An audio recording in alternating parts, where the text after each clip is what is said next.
এক ছোট্ট গ্রাম শালবনী। গ্রামের চারদিকে জঙ্গল, কাঁচা রাস্তা আর পুরনো কিছু ভাঙা বাড়ি। গ্রামের লোকজন একটা কথা সবসময় বলে, রাতে কেউ একা বাইরে যাস না, বিশেষ করে যদি শাঁখার শব্দ শুনিস। সুমন এসব কথা শুনে হেসে উড়িয়ে দিত। একদিন রাতে সে তার বন্ধুর বাড়ি থেকে ফিরছিল।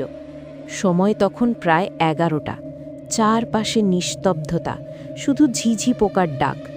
হাঁটতে হাঁটতে হঠাৎ সে শুনল টিং টিং টিং, যেন কেউ শাঁখা চুড়ি নাড়িয়ে হাঁটছে। সুমন থেমে গেল। সে চারদিকে তাকালো, কেউ নেই। আবার হাঁটতে শুরু করতে শব্দটা আবার টিং টিং টিং। এবার শব্দটা একদম তার পেছন থেকে আসছে। সুমনের গা শিউরে উঠল। ধীরে ধীরে সে পিছনে তাকালো। দেখে তার শরীর ঠান্ডা হয়ে গেল।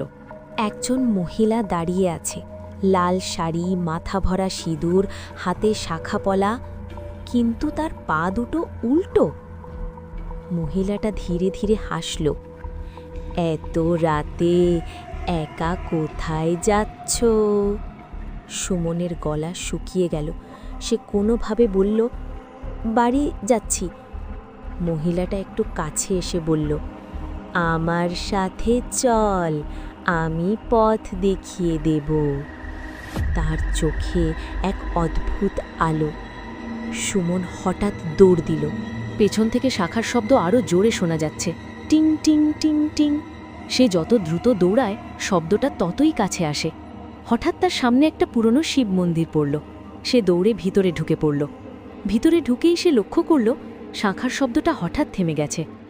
মন্দিরের ভেতর থেকে বাইরে তাকাতেই সে দেখল মহিলাটা দরজার বাইরে দাঁড়িয়ে আছে, কিন্তু ভিতরে ঢুকতে পারছে না।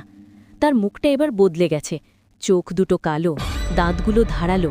সে ভয়ঙ্কর গলায় বলল, আজ বেঁচে গেলি, কিন্তু সব সময় পারবি না। ধীরে ধীরে সে অন্ধকারে মিলিয়ে গেল। সকাল হলে সুমন সব ঘটনা গ্রামের এক বৃদ্ধকে বলল। বৃদ্ধ চুপ করে থেকে বলল, ও ছিল শাঁকচুনি, যেই বিয়ে হওয়ার আগেই মারা যায়, আর সেজে গুজে রাতে পুরুষদের ডেকে নিয়ে যায়। যদি কেউ ওর সাথে যায়, সে আর ফিরে আসে না।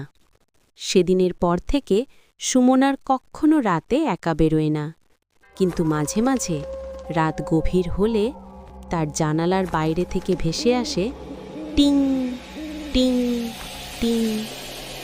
শেষ, কিন্তু শাঁখার শব্দটা এখনো থামেনি।